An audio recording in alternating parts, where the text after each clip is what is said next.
Toronto is much more beautiful city. The food here good at least? Too heavy. First negative thing I've heard. It doesn't have to be negative. The dude just doesn't like the area. He didn't say that the country is trash. What's the first place you've ever traveled to outside of your own country? And what was that experience like? What did you like? What did you not like? And would you travel back again if you had the opportunity? So for a lot of Europeans traveling to the United States in light of the World Cup, there have been a variety of different reactions, but overall, very net positive, and Americans have been eating it up. We've been loving the attention. It's been pretty good PR for the United States considering all of the things that have happened in the last 2 years, and we can't stop watching these interactions. But with the good comes the not so great. And the thing is, when you have experiences in new countries and new places, you don't have to necessarily like everything. But you know how us Americans are. If you don't like everything in the United States, we go full scorched earth sometimes. We're just very passionate about our country. We understand that there are flaws and different things that currently exist within our country. So we try to appreciate as much as we can while not really acknowledging the elephant in the room sometimes, at least in public. And that's where we stumble across today's video. There were two very different reactions I wanted to cover today. There was an interview with Croatian fans that went kind of viral, and it was basically them giving their honest take on their experience in the United States. And while a lot of Americans would have expected them to be jumping for joy and doing backflips, they had quite a different reaction and drew some interesting responses from the American crowd. Then there was the polar opposite reaction we had from a German who was actually going incredibly viral across the United States, and his experience in the United States was super passionate. It was very interesting to see two opposite reactions to the same country. Obviously, there's so much to see, so much to do inside the United States, and what somebody might appreciate about the United States, another person might be like, I don't really like that. And that's totally fine. That's the same with anybody traveling anywhere in the world. That is a tale as old as time. If you guys are new to the channel, welcome. If you guys are returning viewers, welcome back. Please support our journey to hitting 1 million subscribers by liking this video and subscribing if you haven't already. For those that have visited the United States, you've heard me ask this in a lot of videos, but what was your experience? Was it good? Was it bad? What are some things that you would do again? What are some things that you didn't really care for? And for those that have never visited, and I know considering the things that are going on right now, would you consider visiting the United States after all of this conflict eventually dies down? Toronto is much more beautiful city. The food here good at least? Too heavy. Boy, your portion is too big, too much fast food and everything. From Europe, we eat more efficient. Toronto was a better organization and better country for the soccer. So as we can see here, we have the first individual saying that Toronto was a much better place and they enjoyed that more than their experience in the United States. The food portions were too big. The food felt very heavy. We talked about this a lot in some recent videos. I did a lot of videos on the food quality in the United States and the ingredients that are in the food. Now, while our food tastes absolutely delectable, it does have some very interesting effects on the body. So that's something to pay attention to. I actually did a stream with a really good friend of mine last week, and she said the same thing. When I was in America, I was eating healthy food, like salad, whatever, without sauce, buying in those grocery stores where it's like super healthy and expensive, and I felt so bad. My stomach, like the bloating thing you said, even with healthy stuff, my stomach was bloating. I was like, oh. So they do bring up some very interesting points. The portion sizes are very big, and I guess I didn't realize how massive our portion sizes were until I traveled abroad, and I'm like, oh wow, these portion sizes they're not really as big as in the United States. Now it's interesting because I told you guys I live in South Korea, and while the portion sizes are not very big, they do give you a lot of food depending on where you go. You have a lot of side dishes around your main course, and I think that's almost dang near the equivalent. But again, not everybody eats all of the food. They do eat some of everything and whatnot, and there's an order to how you have to eat your food and stuff here. I mean, it's not mandated by law or anything. It's just different. It's like a cultural difference and stuff that I got to experience, and I definitely liked a lot. But of course, you could imagine a lot of Americans were not happy about this reaction at all. They wanted them to be overly enthused. They wanted them to be super excited about the United States and whatnot. Now, technically, they loved America because North America, right? You got Mexico, United States, and Canada. They really loved Canada. Lots of people were saying they really enjoyed Canada and how they hosted the World Cup and stuff, and they loved the interactions over there. In the United States, there are a lot of people praising the United States as well, but it did feel a little different, and for a decent amount of people. I have seen more positive interactions in the United States than negative, but I have seen some interesting reactions where people were like, I just don't prefer some of the things over in the United States, and that's totally fine. What are your thoughts and feelings in all of this? Have you been to the United States before, like I asked earlier? And if you have, what were some pros and cons that you experienced in the United States? And every place we visit in the world, there are going to be things we like and things that we don't like, and that is totally normal. But in a day and age where everything has to be good, it is exhausting.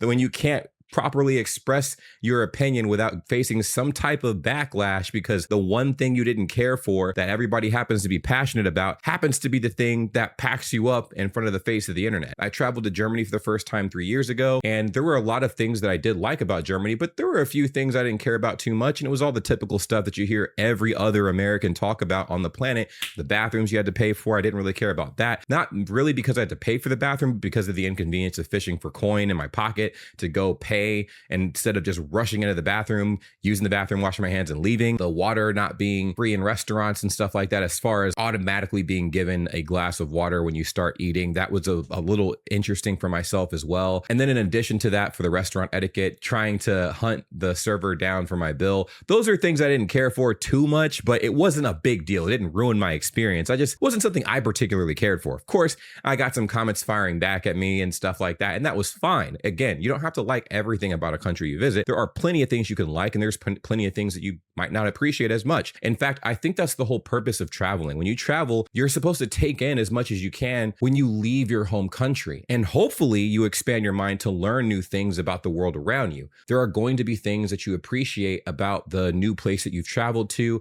And there's going to be things that you experience in these new places that might allow you to appreciate what you have in your own home country that you didn't even think about, things that you took for granted. So I do think that these are things that happen to everybody. Any human being on the planet is going to go through something like this. As you heard with the first individual, he said that Toronto is much more beautiful city. If we look at some pictures of Croatia, I can't blame him. I can't believe it. I've heard wonderful things about Croatia. I've not heard a singular person say they hate the way Croatia looks. I've not actually heard anybody say that they hate Croatia at all, to be honest. I've heard that as a top 10 recommended spot to travel, actually. So I can't blame them for thinking that way. It is interesting that this is the first video I've seen recently of anybody mentioning the effects of the food on the body, because that's exactly what they were saying. The food here good, at least? Too heavy. And of course, the comments were a little brutal. So let's go ahead and get into those. Heavy Man says food is heavy. Please. There were a lot more comments like this. And again, it's just people being very passionate about where they're from. I think you're going to get that no matter where you're at. One of the things I've told you guys that is a pet peeve of mine is when people do point out some things that they don't like about a place that they visited. People are like, well, if you don't like it here, go back to your own country. And I'm like, well, it's a trip, so that will happen. But also, it's okay to not like everything. Like, there could be some things you like, and there could be some things you don't like. Steak is too juicy, lobster too buttery. So there were obviously some salty American users in this comment section, and it doesn't stop there. First negative thing I've heard. It doesn't have to be negative. The dude just doesn't like the area. He didn't say that the country is trash. They just were being very straightforward. They're like, yeah, not really my cup of tea. But they liked Canada. They loved vibing in Canada and stuff. So, hey, it's all good. Y'all have like 99 million people who love the United States, who are traveling and vibing with the cool amenities, the food, the festivities, the people. There's, you could watch those videos. You know what I mean? I know this video stumbled up on people's For You page, and they were definitely taken aback because they were watching all these videos of people overly celebrating the United States. And they get this palate cleanser of somebody that's like, it wasn't that great. Or here's a novel idea. Don't go to fast food and chain restaurants and go to actual restaurants. Here's the thing. We don't know where they went. We don't know where they went specifically. They could have actually gone to actual restaurants in the United States and had the same opinion, because get this, the food in the United States will give you that effect no matter where you go.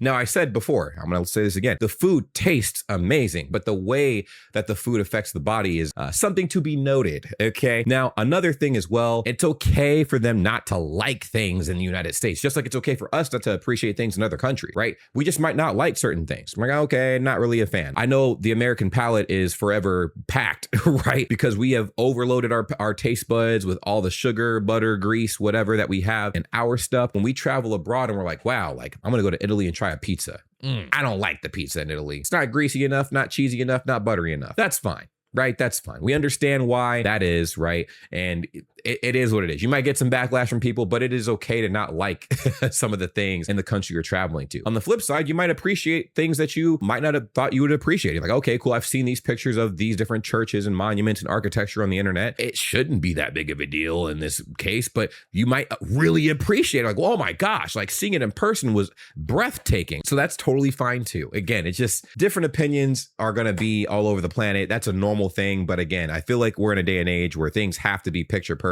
And for us Americans, especially us Americans, we are passionate. In their defense, it was Philly. Oh. This leads me into another interesting point. when you do travel, I think where you travel will impact your entire worldview of that area, that country, right? If my only experience in Germany is Frankfurt, but like in a really rundown area of Frankfurt, well, I might not think too highly of Germany, okay? If someone's experience in the United States is traveling to O Block in Chicago, they might not think too highly of the United States. You know what I'm saying? So it's a matter of perspective. If you go to a really nice area in the United States, then your perspective is going to be a lot different. If you're in an area where people are very friendly, they're very open-minded, they're accepting, then of course you're going to have a very high opinion of the United States. On the flip side, if you travel into a 3-letter town that's named after somebody, I don't know, like Tom or something, and they're very close-minded and they're not welcoming to foreigners, then you might have a very different perspective on the United States as a whole. So it just depends on where you travel, and that's on every side, right? If you travel to parts of Asia that aren't really the best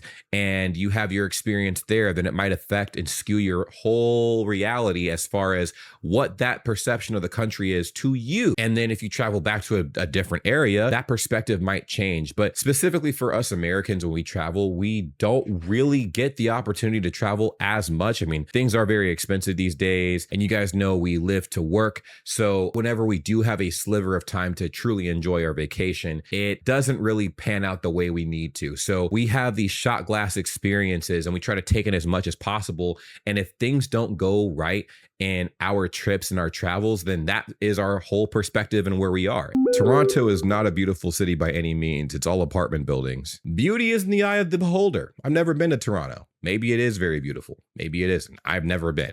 Your food is too heavy. Yeah, they were roasting these guys in the comments, man. I'm not gonna lie. Stop hating on the USA. I don't think it was hate. It was light criticism. That's it. What do you guys think about that? Do you think these guys were hating on the United States? Do you think they were just sharing their opinion? Do you think it was a little bit of both? Do you think they deserved the backlash? Let's get into this next video because it was a polar opposite reaction. A German fan is brought to tears not because Germany was eliminated from the World Cup, but because of how he was treated in America. I fall in love with this country, and this was so emotional. I even cried in the stadium. Sebastian Kraus has been spending the last several weeks in the U.S. following the German soccer team. Like I mentioned before, us Americans, we want to see reactions like that. If you've looked at any compilation recently of Europeans traveling to the United States or anybody traveling to the United States for the World Cup and watch their reactions, we get absolutely filled with joy when people are like pumped up, overhyped, very enthusiastic, and they have the most mind-blowing reaction. So when we see what we saw in the previous video, Toronto is much more beautiful city, then we get absolutely livid because we're so used to people traveling to the United States at this point and like loving what they see and really taking it in. And also we're hurting, so we need every ounce of positivity as possible. And again, we're very much in our let's take this in era. We're trying to go on the most generational PR run for the United States currently, and it's been awesome. Sebastian was afraid of coming over, saying that the news in Europe painted a picture of America being dangerous. But at every stop from the moment he landed, he says everyone has treated him with kindness and respect and has not felt unsafe. Americans are not rude, Germans are not rude. If we are together, we can achieve great things. Those experiences were topped by a New Englander's generosity. A Red Sox fan who, after a German celebration at Fenway Park, offered Sebastian and his friends to give him a ride to their hotel. This is one of the things that I talk about a lot in a lot of my videos and stuff. I really miss the small talk in the United States. I love it, love it, love it. Now, actually in Korea, believe it or not, there are tons of places where you can have small talk here. So I miss it, but I still get my fill of it here. Now, in Germany and stuff, I was able to talk to pretty much anybody I came across, you know, for different reasons, I guess. But it was cool. I did like that, but I know that that's not necessarily the norm. In the United States, random people will perform acts of kindness. They'll just simply say good morning, or you'll strike up a conversation. It'll brighten your day, and then you'll never see that person again. It's really cool. It's heartwarming. It's heartfelt, and I really appreciate that. Now, two things can be true. The United States can be dangerous, and Americans can also be incredibly friendly. Now, again, it depends on where you travel. Culmination of all his moments of joy that then led to this. That stranger is Bob Cyrus. He says all he wanted to do was to make Sebastian feel welcome. Love USA. Enjoy your time in the US. To me, I watched the video by myself maybe 40 times. I had tears in my eyes. Just like many others have when he's traveled the world. And yes, he too believes that New Englanders and Bostonians are actually friendly. Obviously, the comment section in this video was very different than the last video we saw, and our first comment says, we need to have world sleepovers more often. Agreed. This should be an annual thing so we can kind of bring the world closer together, all right? There needs to be more traveling, all right? More traveling, more embracing, maybe some big events every year that drive everybody to travel to each other's countries and stuff and have a nice good old time, because we need that. I feel like that would be the palate cleanser the whole world needs. House is a mess, but we love having company. Again, we can't ignore that what we see on the news and stuff isn't happening, right? Like obviously the US government's doing some crazy things and the world sees that. But the people, right? I always use the example, and people have used this example. I'm not saying anything new. The kids want to play with the other kids, but the parents hate each other. So it's like, okay, you know, let's enjoy each other's company and have fun while the adults go off and politic and yell at each other into oblivion. And this has been the standing sentiment for a long time. I mean, for as much beef as the United States and Russia have had with each other historically through the tides of time, the people have liked each other a lot. There's tons of American travelers that have visited Russia and vice versa, and they both are like hand in hand. But then you look at the governments and, you know, there's been some diabolical tensions there. Trump doesn't represent us. While that is true, you know, it's hard for the rest of the world to see it that way without actually seeing it for themselves. Now, I do think that the world already knew this. The world already knew that the head of the snake did not represent all of the people underneath it, but the head of the snake also has a cult. So when the cult is regularly advertised in mainstream media, it's hard not to believe that the entire United States is not backing the shenanigans. So it is cool that people are seeing it for themselves and they're like, oh, okay, cool. You guys are sane. You guys are cool. You guys are friendly. Awesome. America is not its administration. Exactly my point from earlier. We're just under bad management. There's plenty of good, kind people here. I 100% agree. And I also think this is true for a lot of places on the planet. There's plenty of places where the governments might not be the best, but the people are incredible, absolutely incredible. And it's crazy because you have everybody screaming behind frosted glass trying to let the world know, hey, we don't support what our government's doing. And vice versa across the planet. Other people are also shouting as well, but they can't be heard because the mouthpieces for these nations are the people at the top, and they might not necessarily represent anything that the people are trying to convey to other nations. And it's crazy. World peace is possible, just not profitable. Couldn't have said it better myself. But what do you guys think about all of this? Let me know what you guys think in the comments down below. What are your thoughts and feelings in the World Cup so far? Not necessarily the games, but more so the interactions of everybody coming together. Do you think there is a way for the United States moving forward to change the tides of its perception worldwide? And approximately how long do you think it will take for us to undo all the craziness that's been done